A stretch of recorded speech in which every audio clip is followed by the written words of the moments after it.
Bonjour tout le monde et bienvenue sur Juice.fr. Aujourd'hui, nous allons tester un nouveau vidéoprojecteur Full HD de chez Xiaomi.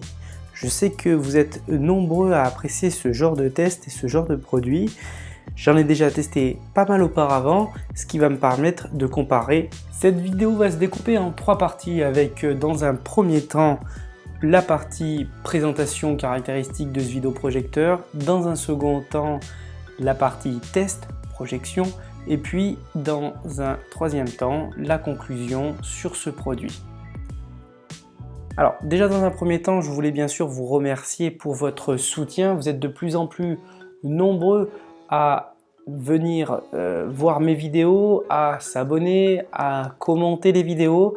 Ça fait vraiment plaisir et puis ça m'encourage surtout à continuer. Donc n'hésitez pas à vous abonner, à aimer mes vidéos, les partager, etc. Ça me permet de continuer de me motiver et également de faire grandir la chaîne.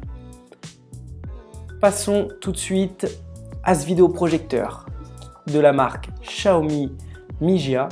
C'est un projecteur DLP 1080p, donc Full HD, qui est, comme vous le voyez, assez compact.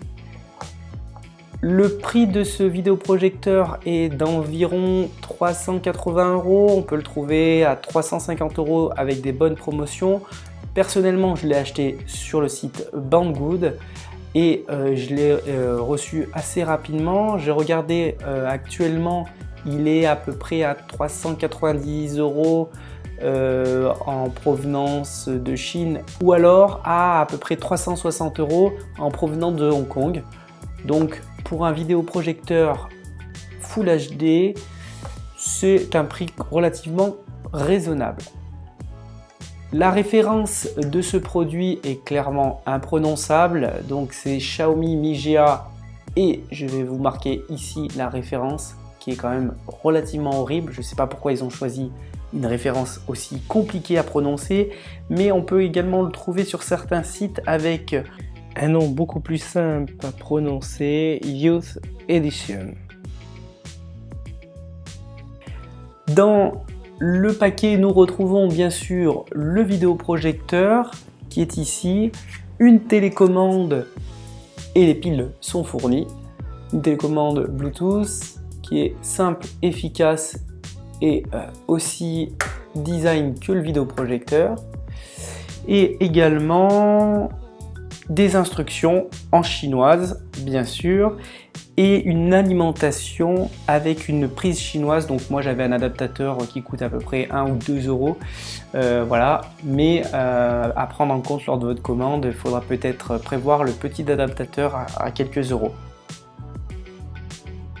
Ce vidéoprojecteur a un design que je trouve particulièrement vraiment bien soigné. Ça me rappelle un petit peu les produits Apple avec un blanc un peu habituellement aussi également chez Xiaomi, avec des lignes très épurées, un design vraiment très qualitatif. Vraiment, il n'y a pas de petits défauts, il n'y a pas de... Tout est bien fini, ça respire la qualité. Au niveau de la connectique, puisqu'on y est, on a l'alimentation, une sortie casque, un USB 3.0 et également un HDMI. Malheureusement, il n'y a qu'un seul HDMI, donc si vous voulez brancher par exemple votre box et votre console de jeu, il faudra prévoir un petit adaptateur pour switcher de l'un à l'autre. Passons tout de suite à la fiche technique de ce produit. Tout d'abord, il est très compact, ses dimensions sont de 115 par 150 par 150 mm avec un poids de 1,3 kg. Petite particularité de ce vidéoprojecteur, il possède un autofocus, c'est-à-dire que la mise au point va se faire automatiquement. Comme il est très transportable, c'est vrai qu'il suffit de le positionner à un endroit, il va faire son autofocus et l'image sera nette. Nous avons une lampe LED, donc avec une estimation en fait d'une durée de vie d'environ 30 000 heures, donc on est quand même relativement tranquille.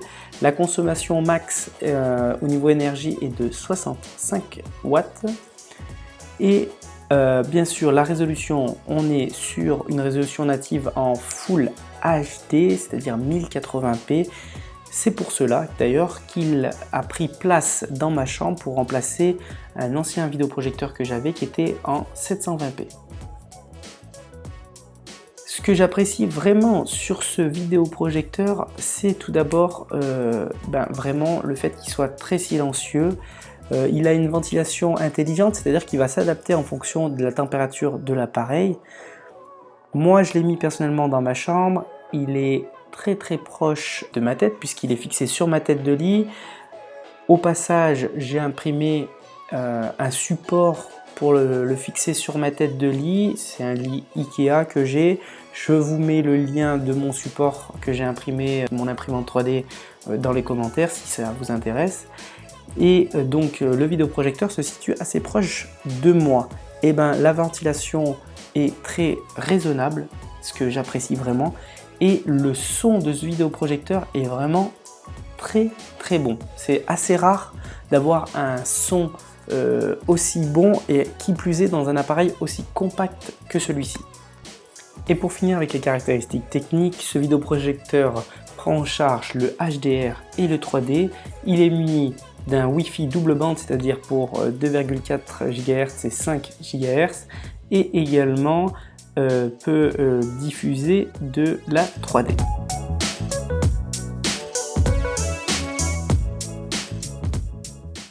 Lors du démarrage du vidéoprojecteur, celui-ci va faire un autofocus, ce qui va permettre d'avoir une netteté sur l'ensemble de l'image. Pour faire cet autofocus, il se base sur plusieurs mires affichées à l'écran avec quelques points précis et l'image est directement nette, ce qui est fort pratique lorsqu'on déplace le vidéoprojecteur. Deuxième grosse surprise de ce vidéoprojecteur, lorsqu'on arrive sur la page d'accueil, tout est en chinois. L'ensemble d'éléments, il y a énormément d'éléments et ils sont tous en chinois. Je vais faire un parcours rapide des paramètres qui, pour certains, sont vraiment importants. Bien sûr, il est possible de passer la langue en anglais, ainsi l'ensemble des menus seront en anglais. Cependant, l'ensemble des contenus proposés resteront malheureusement en chinois. Personnellement, ça me dérange pas trop puisque après je vais utiliser mon Chromecast afin de diffuser Netflix par exemple et différents éléments. Donc la page d'accueil, finalement, j'y passe que très peu de temps. Et lorsque la Chromecast démarre, nous découvrons une image nette, précise, avec des couleurs vraiment très belles, pas saturées. C'est un bonheur. Passons sur Netflix afin de découvrir le générique de Marvel qui est en général très coloré pour voir un petit peu ce que ça donne.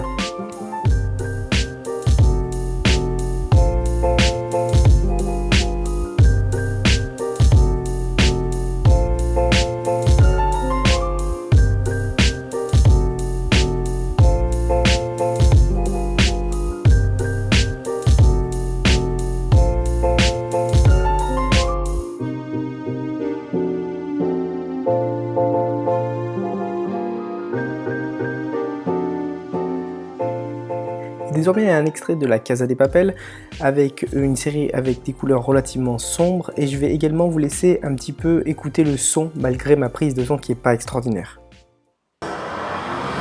Maman, je crois bien que je vais m'offrir un voyage.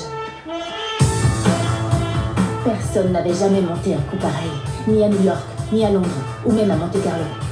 Et quitte à avoir à nouveau ma photo dans les journaux, autant que ce soit pour le plus gros casse de l'histoire. Chaque famille de ce pays se posera la même question. Qu'est-ce qu'ils fabriquent? Impossible, c'est quoi? La Fabrique nationale de la monnaie et du timbre. Il est fondamental que la police ne se doute absolument pas de ce qu'on prépare. Mais il faudra faire très attention. Si jamais il y a une seule victime, on dit au revoir à notre image de Robin des Bois et on redevient simplement une bande de fistouilles. C'est l'heure. Nous faire confiance et nous obéir. Équipe 1, 2 et 3, tenez-vous prêtes. Mais cette quiétude annonçait en fait le calme avant la tempête. Tout allait tellement partir en couille qu'on passerait à 2 doigts de perdre la partie. des voleuses. Passons maintenant à un extrait de Baby Boss, un dessin animé où nous voyons beaucoup de couleurs et également une très bonne luminosité de ce vidéoprojecteur.